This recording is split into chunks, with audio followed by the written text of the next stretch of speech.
Все? Ну сейчас Влад выйдет, сейчас посмотрим. Пожалуйста, знаешь, для чего ты сюда пришел? Танцевать.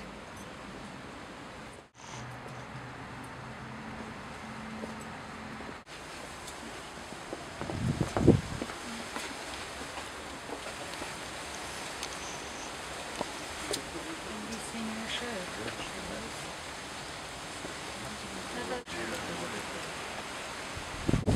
Да, я опять пососил.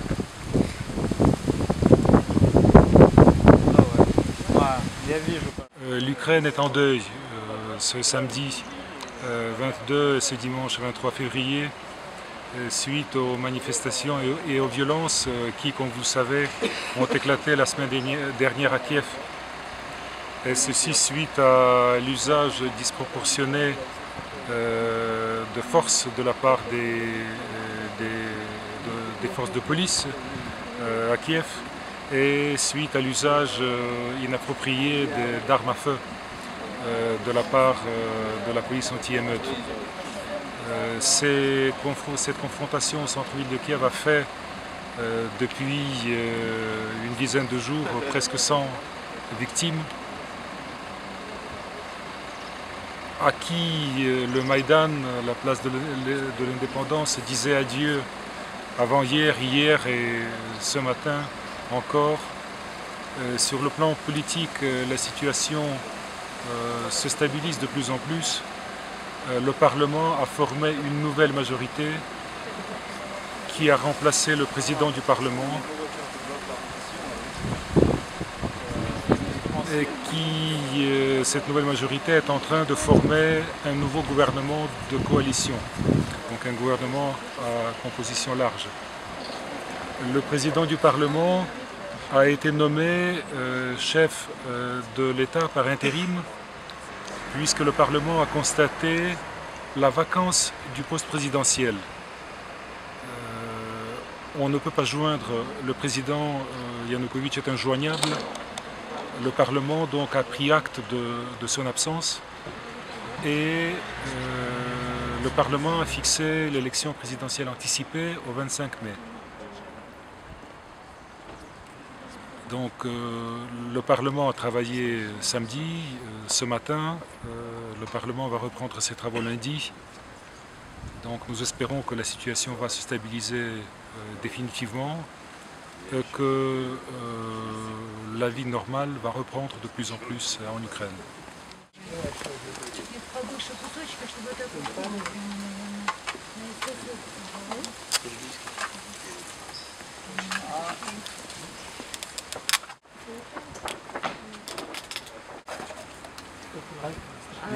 А так поставь.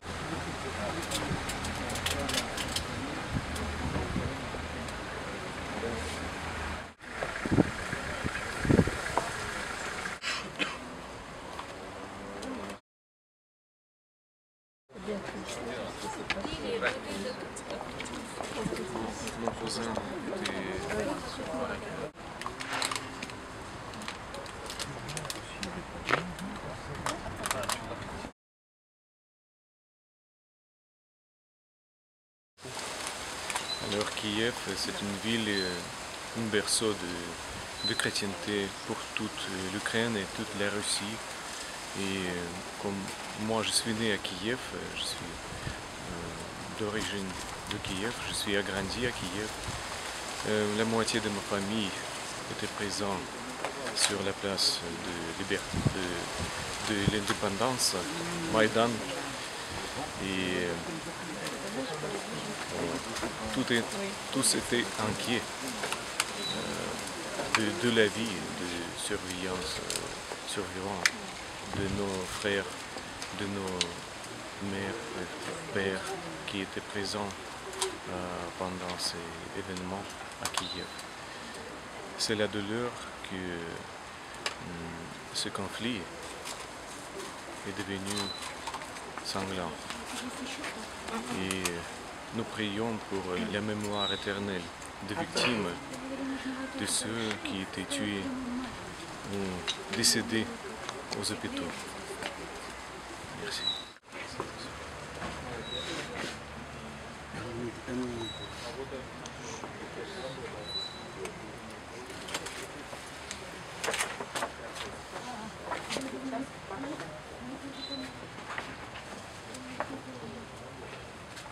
on s'est réunis ici pour faire un hommage, pour montrer au peuple ukrainien que nous sommes avec eux et pour que justement toutes les personnes qui sont décédées ces derniers jours ne soient pas décédées pour rien.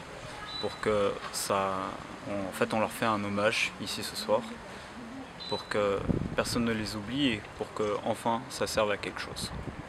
Вот. И люди, мы с вами, Марокко с вами, мы вас любим, мы вас поддерживаем и вечная память. Спасибо. До скорого. Я з України, я народжена в Києві. Я бачу, як вмирають мої друзі, мої співвітчизники. І я хочу, щоб ви знали, що тут, в Марокко, ви нам не байдужі. Ми пам'ятаємо, ми дякуємо. Ми дякуємо тій сотні, яка вмерла за те, щоб наша країна добилася якогось, не якогось, а хорошого майбутнього для наших дітей. Щоб на кінець то нас перестали зневажати, щоб в нас було майбутнє. Марокко з вами, ви маєте це знати. Вічна пам'ять героїв.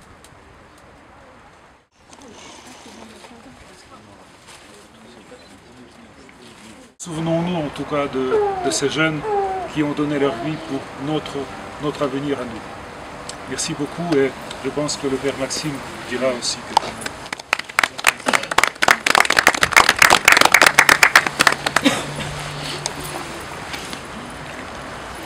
Братья и сестры, я буду говорить по-русски, так мне удобнее.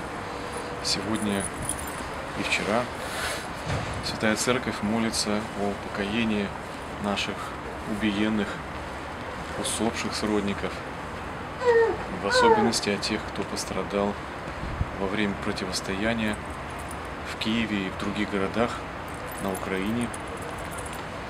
Среди них есть наши знакомые, среди них единокровные наши братья и сестры по христианской вере.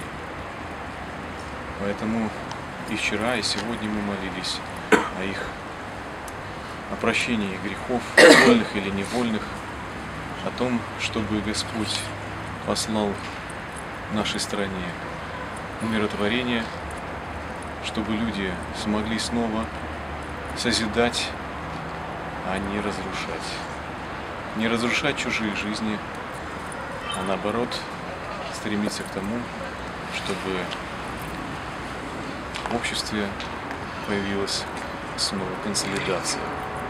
Та консолидация, которую наши соотечественники уже давно мечтают, которой давно нету в обществе. Даст Бог по нашей общей молитве, по милости Божией, удастся избежать дальнейшего кровопролития. Господин посол уже сказал, что в нашей стране происходят положительные политические процессы, что люди стараются избежать дальнейшего насилия.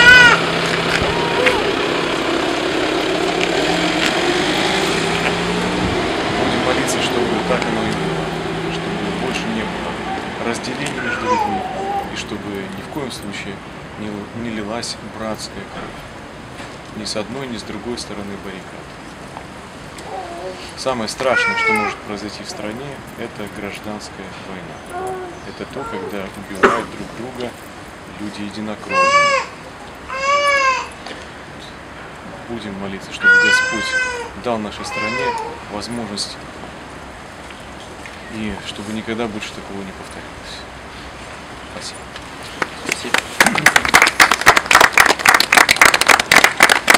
Puisque la soirée se fait fraîche, entrons pour boire un peu de thé. Vous êtes invités à